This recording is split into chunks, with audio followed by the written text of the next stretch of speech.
என்றுமே விளங்காத ஆதிசிவனின் சர்ப்ப மர்மம். இங்கே பாம்பு தீண்டினாலும் இது நடக்காது.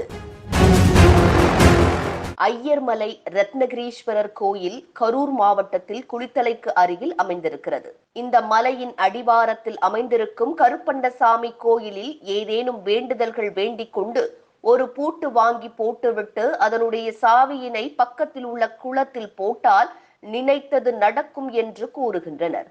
மேலும் கோயிலில் திருமணம் செய்து கொள்வார்கள், எந்த ஒரு பிரிவினையும் இல்லாமல் வாழ்வார்கள் என்று கூறுகின்றனர். அங்கு அமைந்துள்ள நூற்றுக்கால் மண்டபத்தில் விநாயகர், கருப்பண்ணசாமி, வைராக்கியர் மற்றும் தண்டாயுதபாணி சன்னதிகள் உள்ளன. மேலே சென்று வழிபட முடியாத பக்தர்கள் கீழே உள்ள சன்னதியில் வழிபட்டு செல்கின்றனர். இந்த மலையானது ஜோதிலிங்க வடிவில் மிகவும் இயற்கை சூழலில் பார்ப்பதற்கே அழகாக அமைந்திருக்கிறது. அங்கு அமைந்திருக்கும் கருப்பசாமி கோயிலுக்கு அருகே வைராகிய பெருமாள் கோயில் அமைந்திருக்கிறது. காஞ்சிபுரத்தைச் சேர்ந்த வைராகிய பெருமாள் தனக்கு குழந்தை பிறந்தால் தன் தலையை சிவனுக்கு தருவதாக வேண்டினார். அதுபடியே குழந்தையும் பிறக்க வைராகிய பெருமாள் தன் தலையினை சிவனுக்கு படைத்தார். கீழே அமைந்திருக்கும் வைராகிய பெருமாள் கோயிலில் அவருடைய பாதமும், மலைமேல் உள்ள கோயிலில் வைராகிய பெருமாளின் தலையும் உள்ளது. வைராகிய பெருமாளுக்கு தேங்காய் பாலில் மட்டுமே அபிஷேகம் செய்யப்படும். சிவனுக்கு பூஜை முடிந்த பிறகு அவருடைய மாலை வைராகிய பெருமாளுக்குத்தான் போடப்படும். படியேறி போகும்போது முதலில் கம்பத்தடியில் கோவில் அமைந்திருக்கிறது. இந்த கம்பத்து அடியான் கோவிலில் பிள்ளி, சூனியம், ஏவல் போன்றவற்றை தடுப்பதற்காக காப்பு கட்டும் முறை இங்கே பல ஆண்டுகளாக இருக்கிறது. இந்த கோயிலுக்கு அருகில் சகுன குன்று ஒன்று உள்ளது. அது ஒரு பெரிய பாறை போன்றிருக்கும். ஏதேனும் ஒரு தொழிலை தொடங்கும் போது அங்கு வந்து சகுனம் கேட்கும் பழக்கம் உள்ளது.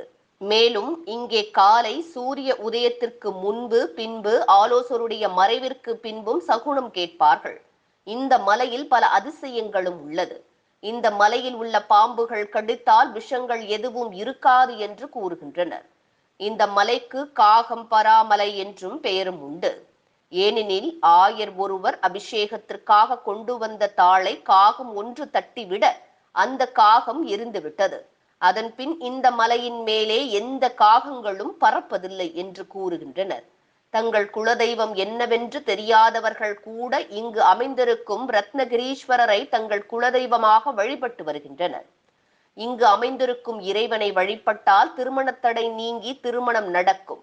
மேலும் தொழில் விருத்தி மற்றும் புத்திர பாக்கியம் போன்றவை கிடைக்கும். இங்கு அமைந்துள்ள ரத்னகிரீஸ்வரரை வழிபட்டால் மன நிம்மதி கிடைக்கும். நிம்மதி வேண்டி பலர் இந்த மலைக்கு வந்து வழிபட்டு செல்கின்றனர். இந்த மலை வழியாக மலையேறும் போது பல வகையான மூலிகை செடிகளை பார்க்க முடியும். இத்தகைய மூலிகை காற்றை சுவாசிப்பதன் மூலம் உடலில் உள்ள அனைத்து நோய்களும் தீரும் என்றும், ஒரு முறை மலையேறிவிட்டு வரும்போது அவர்கள் உடலில் மாற்றம் ஏற்படுவதற்கு உணர முடியும் என்றும், இந்த பிரச்சனைகள் உள்ளவர்கள் அடிக்கடி வந்து வழிபட்டு செல்வதனால் கொடிய நோய்கள் விரைவில் குணமடைவது கண்கூடாக தெரியும். இது அதிசயமான உண்மை. எனவே இங்கு சென்று குணமடையாத ஏதேனும் நோய் உள்ளவர்கள் இந்த மலைக்கு ஒரு முறை வந்து சென்றால் அவர்களின் நோய் சரியாகும் என்று கூறுகின்றனர்.